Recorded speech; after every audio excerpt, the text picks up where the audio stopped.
सही है। नमस्कार दोस्तों, फिर से आपका स्वागत है रामलाल शर्मा द्वारा एपीएस ऑनलाइन क्लासेज में। अब हमारा जेनेटिक्स में अब तक पढ़ रहे थे हम मेंडलवाद, जो मेंडल के वंशागति के नियमों का पालन करते थे। लेकिन अब पढ़ रहे हैं हम मेंडलवाद के विचलन, और विचलन को बोला जाता है अपवाद। क्या बोला जाता है?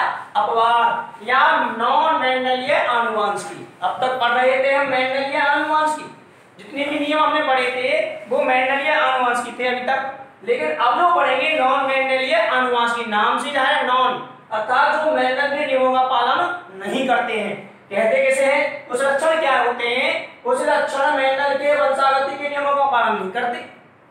कुछ लक्षण मेंडल के वंशागति के नियमों का पालन नहीं करते, बल्कि अपवाद व्यक्त करते हैं। इस प्रकार की वंशागति को नॉन मेंडलीय आनुवंशिकी कहा जाता है।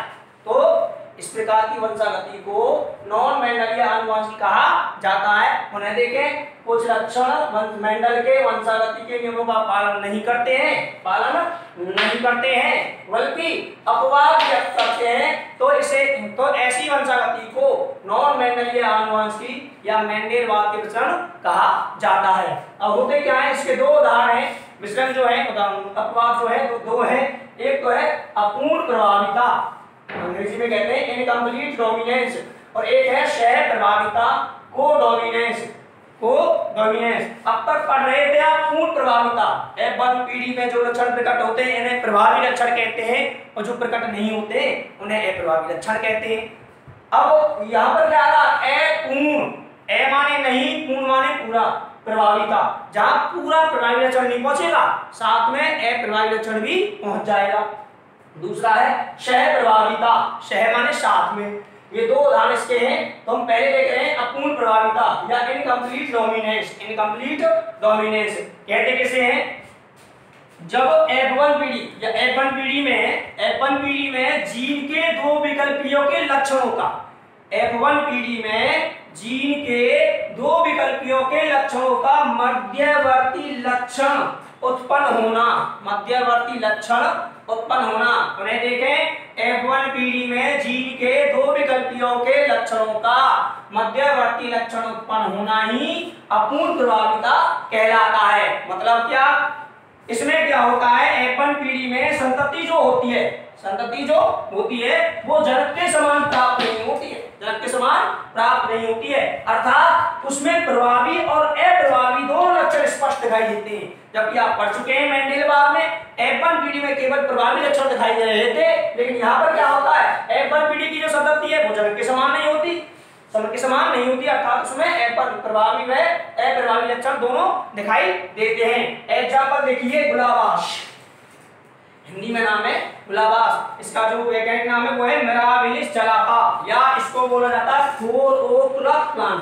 पूछ सकता है आपसे 4 ओक क्लॉक प्लांट के नाम से किस पादप को जाना जाता है? तो वो है मिराबिलिस चलापा या गुलाबाश। इसका एक उदाहरण देखिए, समयुग्मजी लाल पुष्प का क्रॉस आप समयुग्मजी सफेद पुष्प करा लो, और लाल पुष्प के रूप में रेड, बड़ा आर, सफेद पुष्प में छोटा आर हो जाएगा।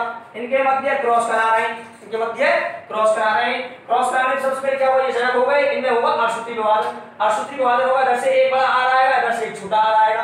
दोनों ने आपस में क्रॉस किया, इस आर ने इस छोटे आर से क्रॉस किया, तो बड़ा आर छोटा आर, इसे ये आपकी F1 पीढ़ी प्राप्त हो जाती है। अब इसमें स्वयं परागण कराएंगे, दो ये है, दो गुना दो कितने होते हैं? 4 होते हैं। कितने होते हैं? 4। तो आप 4 कॉलम इस तरह से बना लेंगे। यहाँ पर बना करके यहाँ नर दिखाएंगे, यहाँ मादा दिखाएंगे।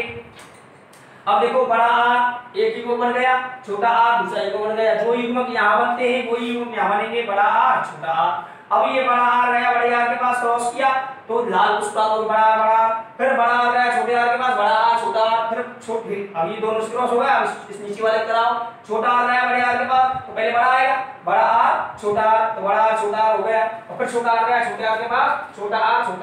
अब देखिए, आप जानते हो यहाँ पर आपने लाल पुष्प और सफेद पुष्प लिया।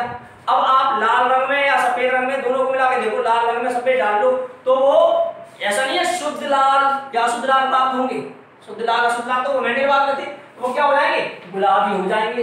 आपने देखा होगा सफेद रंग में जब भी लाल रंग मिलाया जाता है तो वो गुलाबी प्राप्त होते हैं। तो देखो बड़ा आर शुद्ध दोनों समान है, दोनों समान है तो उसके लिए क्या लिया, आर लाल लिया है, तो ये लाल पुष्प हो जाएंगे बड़ा छोटा आर। इसमें आधा लाल है आधा सफेद है, इसलिए क्या हो जाएगा गुलाबी। ऐसे ही ये क्या है अशुद्ध है तो ये गुलाबी हो जाएंगे, और ये शुद्ध है दोनों छोटे आर है, और छोटा आर ने लिया सफेद लिया है, ये आ गया छोटा आर सफेद। अब इनका अनुपात प्राप्त करते हैं। तो देखिए लाल पुष्प जीनोटाइप, देखिए लाल पुष्प अनुपात गुलाबी पुष्प अनुपात सफेद पुष्प। लाल पुष्प कितने परसेंट है 25%, गुलाबी कितने हो गए 50%, और सफेद कितने हो गए 25%। काट के देखे तो 1:2:1 इसका जीनोटाइप प्राप्त होता है। अब इसमें शुद्ध की बात तो करते नहीं है, इसलिए इसका फिनोटाइप भी आपका 1:2:1 ही प्राप्त होगा, एक ही प्राप्त होगा। तो ये आपका मेंडेलवाद के विचलन की परिभाषा, उसके दो उदाहरण, दो नाम आपने पढ़े, अपूर्ण प्रभाविता और सह प्रभाविता। तो अपूर्ण प्रभाविता को हम देख चुके हैं, अब बचता है आपका सह प्रभाविता, तो इसको हम नेक्स्ट वीडियोज में देखेंगे। अगर आपको वास्तव में समझ में आता है तो आप कॉपी पेन लेकर के इनको नोट करें, लिखें, लाइक करें, कमेंट करें, शेयर करें। धन्यवाद।